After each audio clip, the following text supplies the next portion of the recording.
This is meteorologist Jim Manali taking a look at this nor'easter that's going to be forming over the weekend and coming up the coast Sunday night and Monday. And a lot of consistencies between the models. This is pretty much locked in with one exception.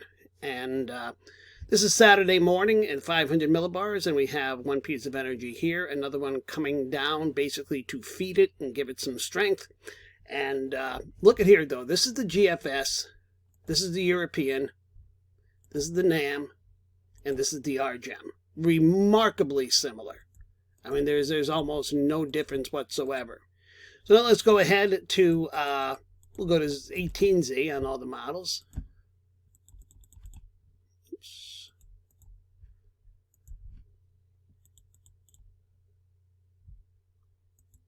Go 18 and the GFS.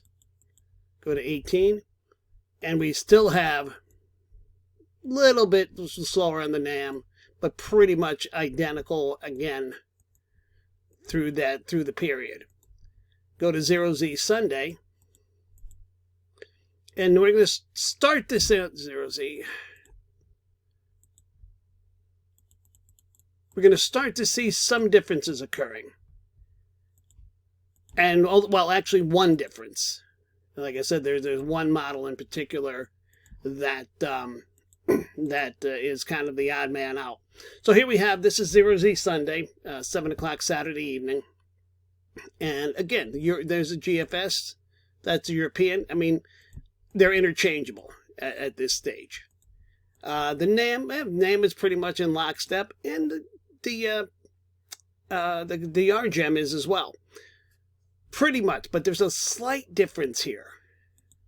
If you notice here, this little piece of energy that's coming into the Gulf of Mexico, it's further separated from the main low up here. You can see the other two are closer. All the other models are closer together with it, and that's going to be important as far as what the RGEM does with it, which I don't think is right, as compared to the other models. So let's just go through here. We'll use the European and just watch what happens here. So there's that energy. Here comes the other piece here. And as we go forward, this merges phases with this and draws it into itself, forming a close, trying to form a closed low, but we certainly have a negatively tilted trough. And as a result of that, we get a very strong surface system that comes up the coast, and we bottom out here about 979 to 980 off the Jersey coast, or coming up in inland New Jersey there. Same thing with the GFS, does the same thing. It merges with that thing, forms a negatively tilted trough, and comes up the coast with a strong low. We can show that here. A little more inland than the GFS, but same basic idea. Well, actually, it's 981 on the GFS as well. The NAM, same thing. It merges and absorbs that southern energy, comes up the coast. But watch what the RGEM does. The RGEM, because they're more separated, they miss each other. See that? See that? This stays down here, and this comes up as a much weaker, negatively tilted, but a much weaker trough up to the north. And as a result, we don't have nearly as strong of a low. We do have a decent low that's coming up the coast, and it does the same thing. But look, it's 992, 991, 990. So, you know, somewhere in the 8 to 10 millibars less deep with the RGEM. Now, like I said, I'm not really buying it. It's the odd model out. Everything else is pretty much in lockstep, and I think that will be the case. But the one thing with this storm, we don't get many classic Miller A storms anymore. They seem to be a unicorn almost at this point. This is an absolute classic, and unfortunately, the high pressure that needs to be up here is all the way back here. There is no cold air to be had, and So unfortunately, we're going to have 1.5 to 2.5 inches of rain as opposed to 2 to 3 feet of snow.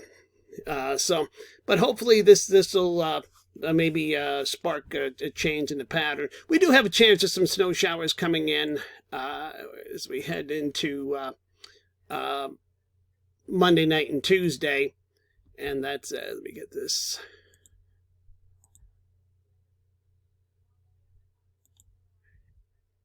And that's the secondary trough. This is the secondary trough is what's going to be, or as it was confusingly called for me the other day, a follow-up.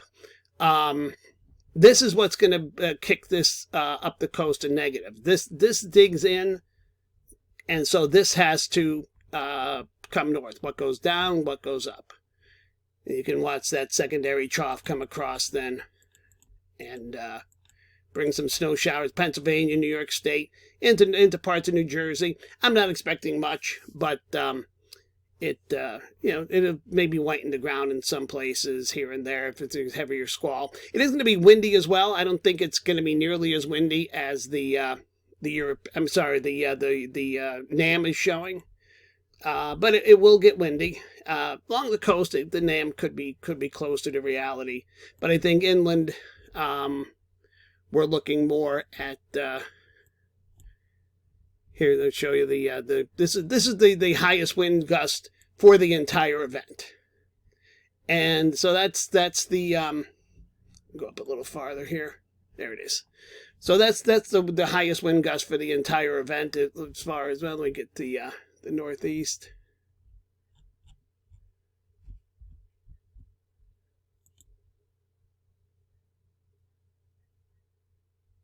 East. So there's the highest wind gust for the entire event. I mean, this has very strong winds here along Cape Cod, down through Long Island, the Jersey Shore. But more inland, I think that's more realistic than, show you the NAM here. I just, this seems just completely bonkers. And the RGEM, because it misses that phase, where's RGEM? It's much weaker. There's hardly any wind inland. Still decent winds here along where the storm does start to strengthen up in here. Some stronger winds, but nothing really that's troubling inland. So I think the European is a good kind of middle ground between the RGEM and the NAM, leaning a little bit toward the RGEM.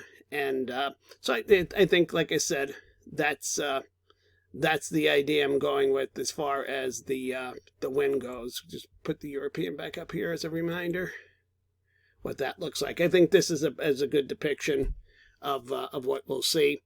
But yeah, so I just wanted to do a quick video, just go over the this really classic Miller A storm coming together. I mean, this is absolutely textbook. Unfortunately, like I said, the high pressure's in the wrong place, but hopefully this is a sign of things to come. It is an El Nino year.